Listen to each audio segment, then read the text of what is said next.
36 луѓе, меѓу кои поранешни полициски функционери, пратеници и граѓани се гонат за терористичко загрозување на уставниот поредок и безбедноста во врска со настаните од 27 април во собранието.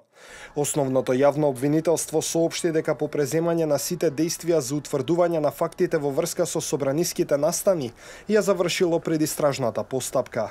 По разгледувањето и анализата на прибраниот доказен материјал, основното јавно обвинителство за гонење на организиран криминал и корупција донесе наредба за спроведување на истражна постапка против 36 лица поради основано сомнение за сторено кривично дело терористичко загрозување на уставниот поредок и безбедноста од член 313 од кривичниот законник. Се вели во соопштението од основното јавно обвинителство. Меѓу приведените се поранешниот министер за внатрешни работи и директор на Бирото за јавна безбедност Митко Чавков, пратениците Крсто Мукоски и Жаклина Пешевска, оперскиот пејач Игор Дурловски, актерот Владо Јовановски, членот на Македонското патриотско здружение Андон Јанев Ќосето од Велес Горан Ангелов, како и други организатори и активисти на протестите за заедничка Македонија.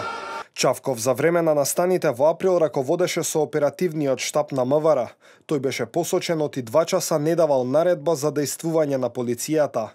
Сите се спроведени пред судија на претходна постапка, а судот е под силно полициско обезбедување.